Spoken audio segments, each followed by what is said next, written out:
کہ اللہ کے محبوب ترین نبی نے سب سے حسین آنکھوں سے سب سے قیمتی آنسو ان کے لیے گرائے ہیں۔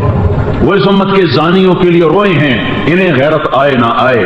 وہ اس امت کے راشیوں کے لیے روئے ہیں، ڈاکو، چور، بے پردہ، ناچنے والی، گانے والی، ان سب کے لیے میرا نبی رویا ہے۔ جس کے لیے محمد مصطفیٰ کا آنسو نکلا ہو وہ سستا آدمی نہیں ہو سکتا۔ السلام علیکم ناظرین، مولانا طارق جمیل کے مزید بیان سننے کے لیے ہمارے یوٹیوب چینل کو سبسکرائب کریں، لائک کریں اور بیل آئیکن پریس کریں۔ شکریہ۔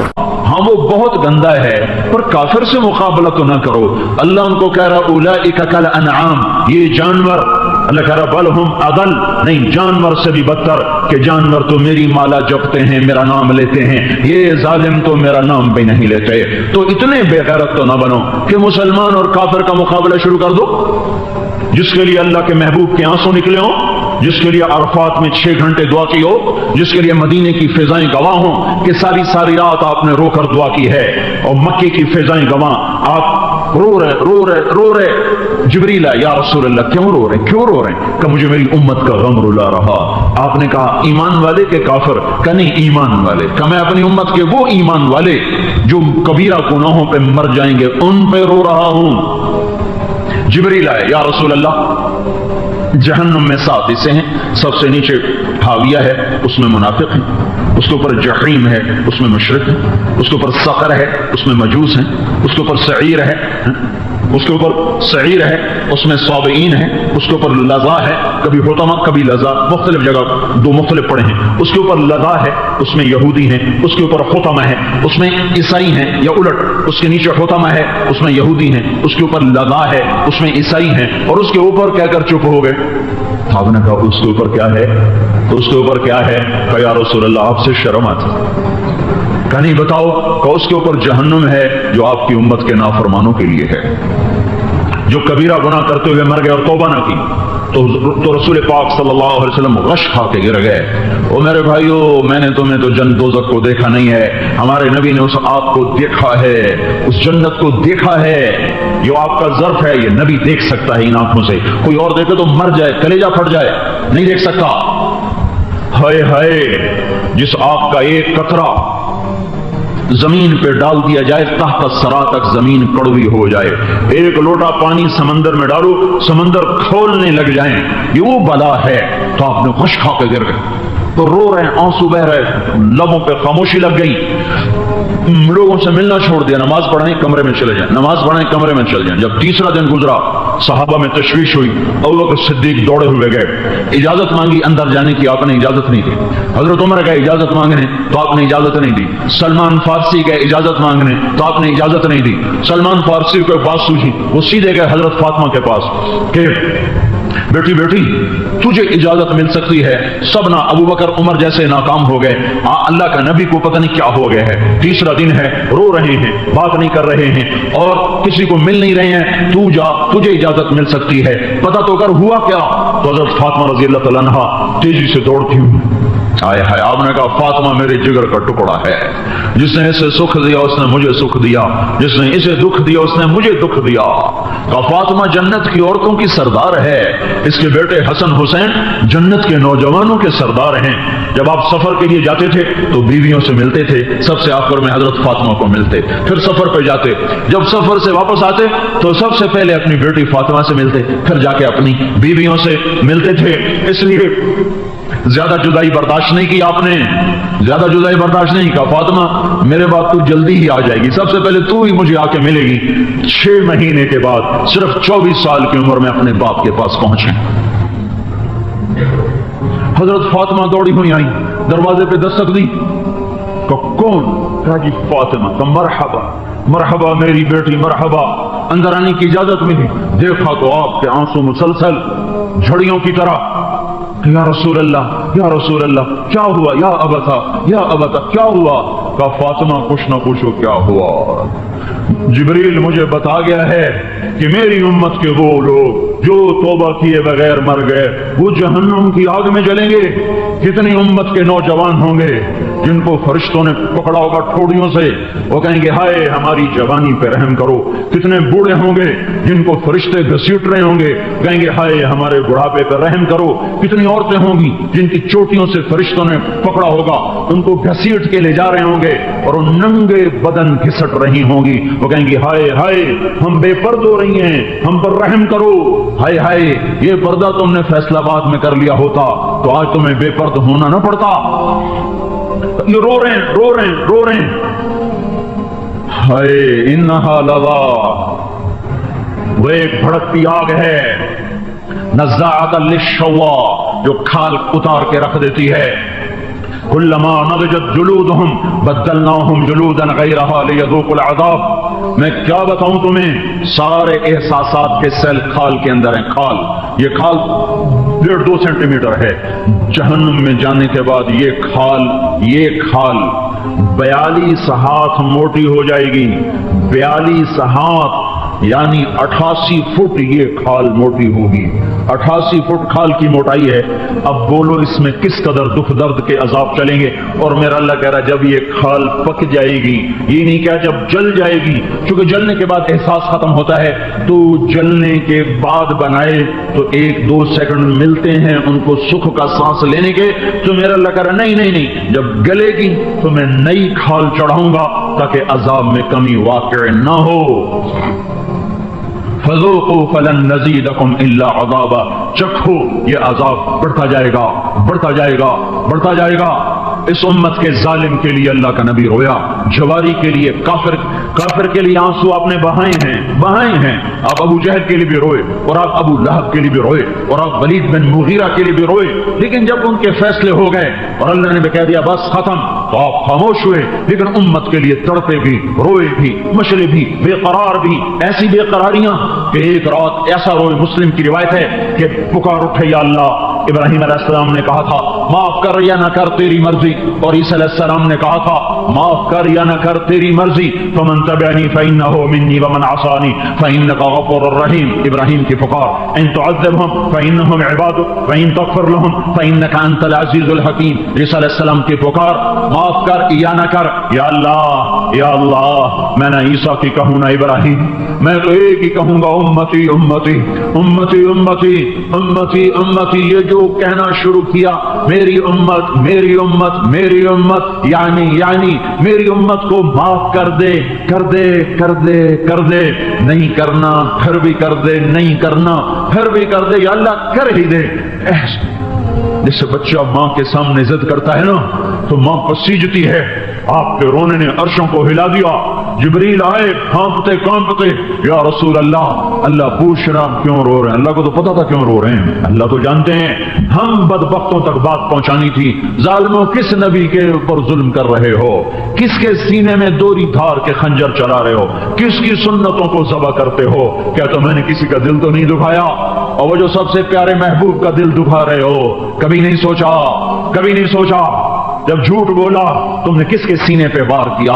جب گانا سنا تو تم نے کس کے سینے پر تیر چلایا؟ جب تم نے گالی دی، جب غیبت کی، جب ماں کو غرائے، جب باپ کا گریبان پکڑا تو تم نے کس نبی کے جسم پر وار کیا ہے؟ تم نے کس کی شریعت کو داغدار کیا؟ جس کی شریعت کو داغدار کرتے ہو اس کا دل اس سے پہلے زخمی ہوتا ہے۔ یا رب امتی امتی، جبریل بولے یا رسول اللہ کیا ہوا، کیوں رو رہے ہیں؟ اللہ تعالیٰ پوچھ رہا ہے، اللہ کو تو پتا ہے، مجھے بتانا ہے، گلستان والوں کو بتانا ہے کہ میری امت کا درد غم مجھے رلا رہا ہے۔ ہائے میں کیا کروں، میری امت کا کیا ہوگا؟ جب دنیا سے جانے کا 1 ہفتہ پہلے عبداللہ بن مسعود اور ساتھی ملنے آئے، آپ ان کو دیکھ کے رونے لگے آنکھوں۔ آپ نے کہا جانے کا وقت آ چکا ہے، آگے کوچ چلانے، کوچ کے وقت آ گئے ہیں، جانے کا وقت آ گیا ہے۔ میرا تمہیں آخری سلام ہو، میرے بعد جو لوگ آئیں گے ان کو بھی کہہ دینا کہ میں تمہیں سلام کہہ گیا تھا، اور قیامت تک جتنی میری امت آئے ان سب کو میرا پیغام دینا کہ تمہارا نبی دنیا سے جاتے ہوئے تمہیں بھولا نہیں ہے، تمہیں سلام کہہ کر گیا ہے۔ او میرے بھائیو، ہم نے اسی پر نیزے اٹھائے ہوئے ہیں، اسی کے سینے پہ وار ہیں، اسی کے سینے پہ وار ہیں، اور ایک ادھر صبر ہے، سکوت ہے، بلکہ دعا ہے۔ جبریل واپس آئے، یا رسول اللہ تعالیٰ فرما رہے ہیں ہم آپ کو آپ کی امت کے بارے میں خوش کریں گے، آپ کے آنسو پوچھیں گے تو آپ نے کیا کہا تھا؟ پھر میں اس وقت خوش ہوں گا جب میری ساری امت کو معاف کر۔ السلام علیکم ورحمۃ اللہ وبرکاتہ۔ بسم اللہ الرحمن الرحیم، والصلاة والسلام علی رسولہ الکریم وعلی آلہ واصحابہ اجمعین، اما بعد۔ میرے محترم بھائیوں اور بہنوں، رمضان المبارک کا رحمتوں والا برکتوں والا مہینہ چل رہا ہے۔ اللہ تعالیٰ اپنی رحمتوں سے ہمیں نوازے اور ان اعمال سے ہماری حفاظت فرمائے جس سے رحمتیں اٹھ جاتی ہیں۔ ابھی ایک حدیث میرے ذہن میں آئی جب میں ریکارڈنگ کے لیے آ رہا تھا، میں نے چاہا آپ سے بھی شیئر کروں۔ یہ دو حدیثیں ہیں، ان کو جمع کر کے میں ایک نتیجہ اخذ کرتا ہوں، وہ آپ کے سامنے پیش کرتا ہوں۔ اللہ کے نبی صلی اللہ علیہ وسلم مدینہ میں تھے تو جبریل انسانی شکل میں آئے اور آپ کے سامنے اتحیات کی شکل میں بیٹھ گئے اور آ کر آپ سے پوچھا مل اسلام، یا رسول اللہ اسلام کیا ہے؟ عمر رضی اللہ تعالیٰ عنہ فرماتے ہیں کہ ایک نوجوان تھا، وہ آ کے مجلس میں بیٹھا تو شدید بیاض الثياب وشدید سواد الشعر لا يرى عليه اثر السفر ولا يعرفه منا احد، ایک نوجوان آیا سفید کپڑے، اس سے اندازہ ہوا کہ مسافر نہیں ہے، کہ وہ زمانے کا سفر تو کپڑے سارے ہی خراب کر دیتا تھا، اور اگر وہ مسافر نہیں تو لا يعرفه منا احد، ہم میں سے کوئی اس کو پہچانتا بھی نہیں۔ اور آ کر وہ آپ کے سامنے اتحیات کی شکل میں بیٹھا اور اپنے ہاتھ یہاں رکھ لیے، اور اگر آپ سے کہتا مل اسلام، یا رسول اللہ اسلام کیا ہے؟ تو آپ نے فرمایا شہادت لا الہ الا اللہ محمد رسول اللہ و اقام الصلاۃ و ایتاء الزکاۃ و صوم رمضان و حج البیت من استطاع الیہ سبیلا، کہ اسلام یہ ہے کہ کلمہ شہادت کی گواہی دینا، لا الہ الا اللہ محمد رسول اللہ، میں گواہی دیتا ہوں اللہ کے سوا کوئی عبادت کے قابل نہیں، اور محمد صلی اللہ علیہ وسلم اللہ کا رسول ہے، اور 5 وقت نماز پڑھنا اور زکوٰۃ ادا کرنا جو مالدار لوگ ہیں، اور رمضان شریف کے روزے رکھنا، اور جس کے پاس ہمت ہو پیسہ ہو تو وہ اس پر حج بھی فرض ہے۔ یہ 5 باتیں آپ نے بتائیں تو وہ کہنے لگا صدقتا، سچ کہا آپ نے۔ تو عمر رضی اللہ عنہ فرماتے ہیں کہ ہمیں بڑی حیرت ہوئی، یسألہ یصدقہ، کہ سائل بن کے سوال بھی کرتا ہے اور پھر آگے یہ بھی کہتا ہے آپ نے ٹھیک کہا۔ پھر انہوں نے پوچھا مل ایمان، یا رسول اللہ ایمان کیا ہے؟ تو آپ نے فرمایا ان تؤمن باللہ و ملائکتہ و کتبہ و رسلہ و بالبعث بعد الموت، ایمان یہ ہے کہ تو اللہ پر ایمان لائے، اس کے فرشتوں پر، اس کی کتابوں پر، اس کے رسولوں پر، اور موت کے بعد اٹھائے جانے پر، کہ موت کے بعد ایک زندگی ہے جس میں فیصلہ ہوگا اچھے اور برے کا۔ کہنا صدقتا، آپ سچ کہتے ہیں یا رسول اللہ۔ حدیث تو آگے بھی چلتی ہے، تو خیر وہ بھی بتا دیتا ہوں، بڑی اہم ہے۔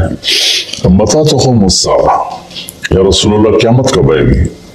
تو آپ نے فرمایا من مسئول عنہا بعلم من السائل، میرے دوست یہ دنیا میں کسی کو نہیں پتا سوائے اللہ کے کہ قیامت کب آئے گی۔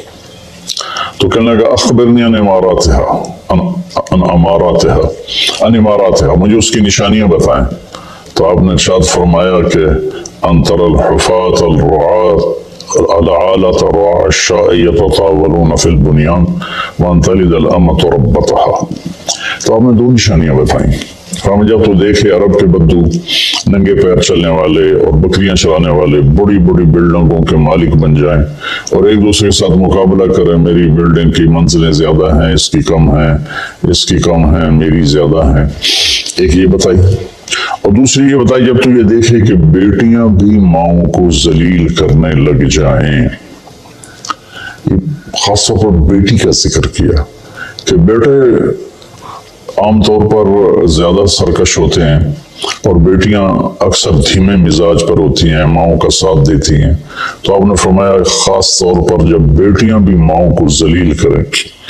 جب بھی میں حدیث بیان کرتا ہوں تو مجھے ایک واقعہ یاد آ جاتا ہے. ایک بیٹی اپنی ماں سے کہہ رہی تھی بھونک نہیں، بھونکو مت، بھونک نہیں، وہ ہماری زبان میں تھی بھونک نہیں. اور اس کی ماں کچھ بھی نہیں کہہ رہی تھی، صرف اس کے خاموش آنسو ایسے بالکل لڑیوں کی طرح بہ رہے تھے ایسے ایسے ایسے ایسے ایسے. تو آپ نے فرمایا جب ماؤں کی